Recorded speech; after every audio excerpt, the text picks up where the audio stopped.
Hello, I am possible class में आप सबका स्वागत है। आज हम पढ़ने वाले हैं 6th स्टैंडर्ड की ज्योग्राफी का लेसन नंबर 4 मैप्स। ठीक है, तो चलिए हम पढ़ते हैं कि जो मैप्स होते हैं वो हमारे हेल्प में किस किस तरीके से आते हैं।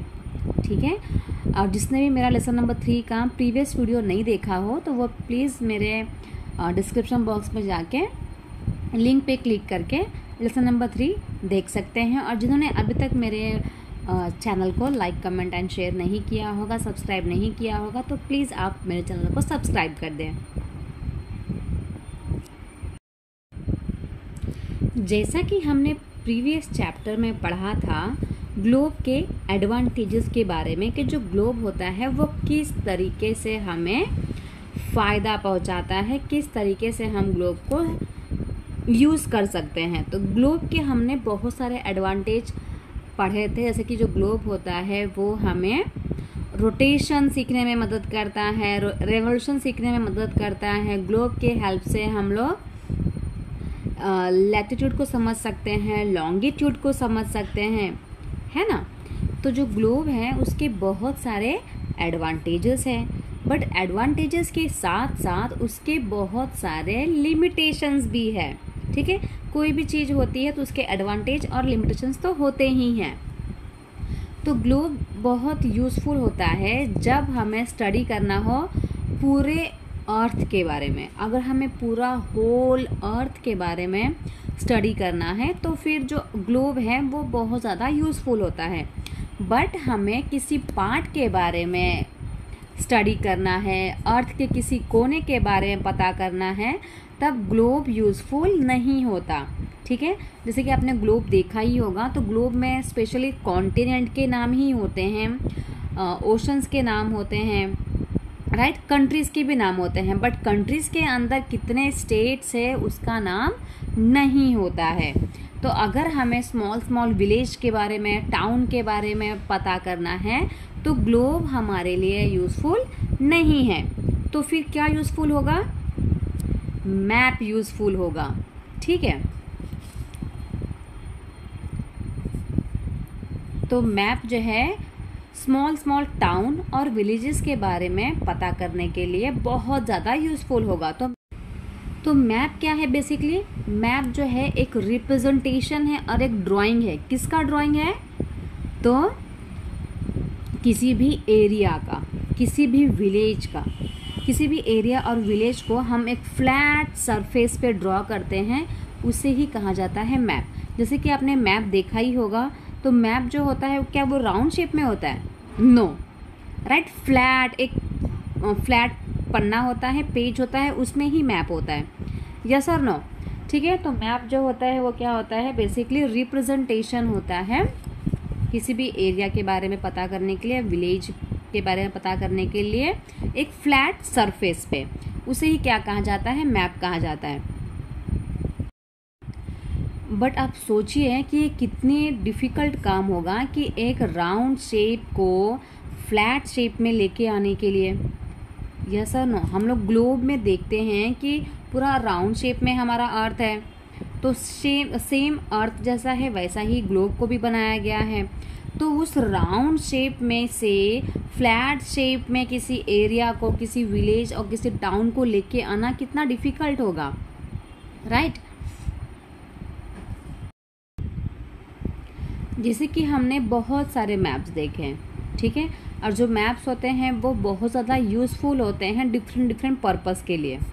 ठीक है, आप कौन से पर्पस के लिए मैप को यूज़ कर रहे हो, आपको उस पर्पस के लिए आप यूज़ कर रहे हो, तो उस पर्पस के लिए जो मैप होता है वो बहुत ज़्यादा यूज़फुल होता है। जैसे कि अगर आप मैप को किसी एरिया के बारे में जानने के लिए यूज़ कर रहे हो तो मैप बहुत ज़्यादा यूज़फुल होगा, उसके बारे में बहुत सारे इन्फॉर्मेशंस भी लिखी रहेगी। ठीक है,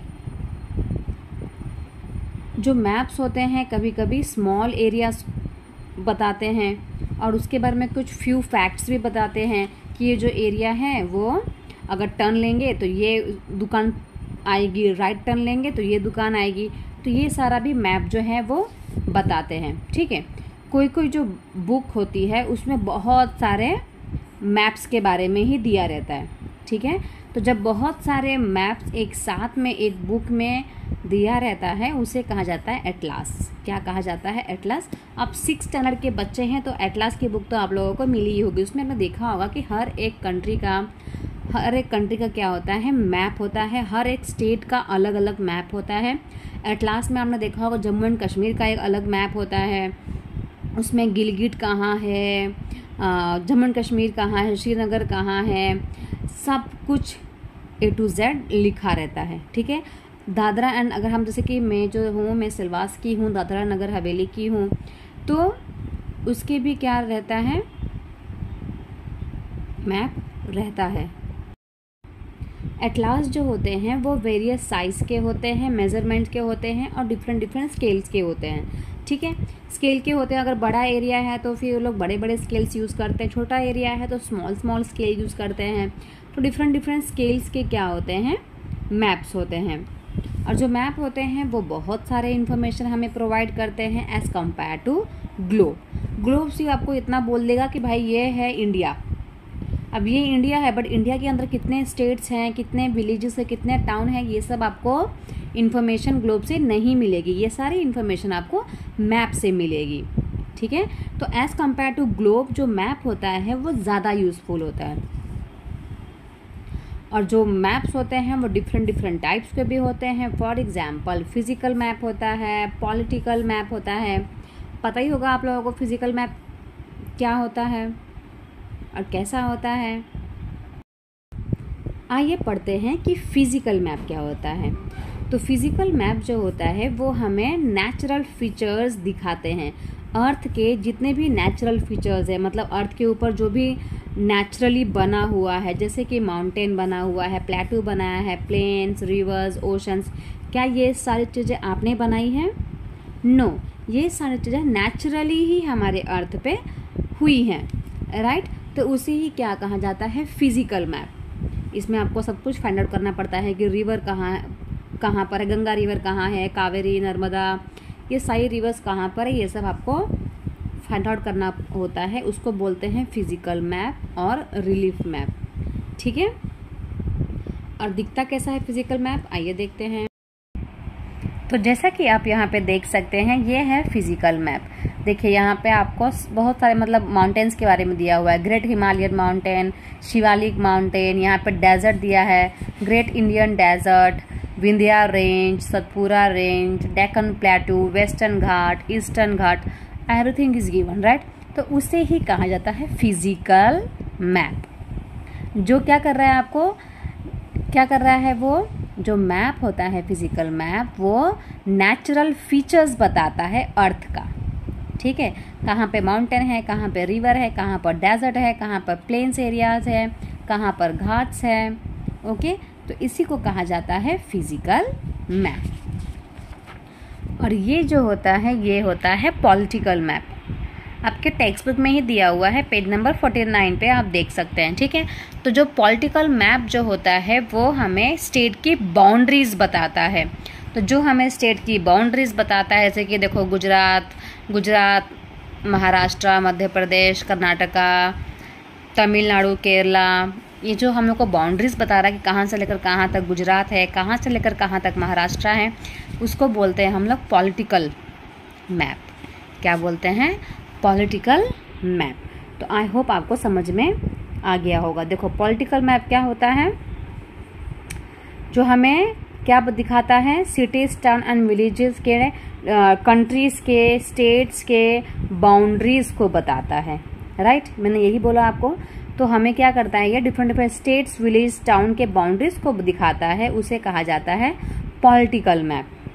क्या कहा जाता है? Political map. जैसे कि मैंने आपको दिखाया वही होता है पॉलिटिकल मैप। हम लोग 3rd स्टैंडर्ड से ही पॉलिटिकल मैप यूज़ करना स्टार्ट कर देते हैं। तो आई होप आपको पॉलिटिकल मैप में कोई प्रॉब्लम नहीं होगा। चलिए नेक्स्ट मैप के बारे में पढ़ते हैं। जो नेक्स्ट मैप है वो है थीमेटिक मैप्स। थीमेटिक मैप्स अब क्या होता है? तो ये जो मैप्स होते हैं वो स्पेसिफिक इन्फॉर्मेशन बताते हैं। किसी भी एरिया का स्पेसिफिक इन्फॉर्मेशन बताएंगे कि रोड कहाँ पर है, ठीक है, रोड मैप के बारे में बताएंगे, रेनफॉल के बारे में बताएंगे, जैसे कि आपको आपके मोबाइल पे भी रेनफॉल होने वाला है, today is the cloudy day, today is the rainy day, right.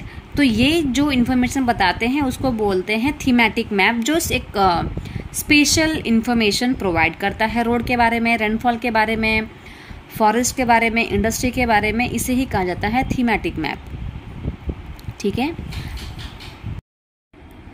चलिए अब देखते हैं नेक्स्ट टॉपिक के बारे में। नेक्स्ट क्या है, कंपोनेंट्स ऑफ मैप। तो जो मैप होता है उसके 3 कंपोनेंट्स होते हैं, ठीक है। 3 कंपोनेंट्स होते हैं, डिस्टेंस, डायरेक्शंस एंड सिंबल। अगर आप मैप देखोगे कभी भी उठा के तो उसमें लिखा रहेगा कितना किलोमीटर आपको जाना है, डिस्टेंस लिखा रहेगा, डायरेक्शन में लिखा रहेगा कि नॉर्थ साइड में है, ईस्ट में है, वेस्ट में है, साउथ में है, वो लिखा रहेगा, राइट। और सिंबल्स भी लिखा रहता है कि मतलब दिया रहता है कि अगर रिवर है तो वहाँ पे ब्लू कलर का सिंबल होगा, अगर वहाँ पे ट्री है तो ट्री का सिंबल दिया रहेगा। तो ऐसे डिफरेंट सिंबल्स दिए रहते हैं, ओके। तो इसके बारे में हम नेक्स्ट क्लास में पढ़ेंगे। जो भी इस वीडियो को देख रहे हैं वो वीडियो को लाइक, कमेंट एंड शेयर करें। चैनल को जिसने सब्सक्राइब नहीं किया है वो चैनल को प्लीज़ मेरे चैनल को सब्सक्राइब करें और बहुत सारा प्यार दिखाएं। Thank you so much everyone. Next class में मिलते हैं।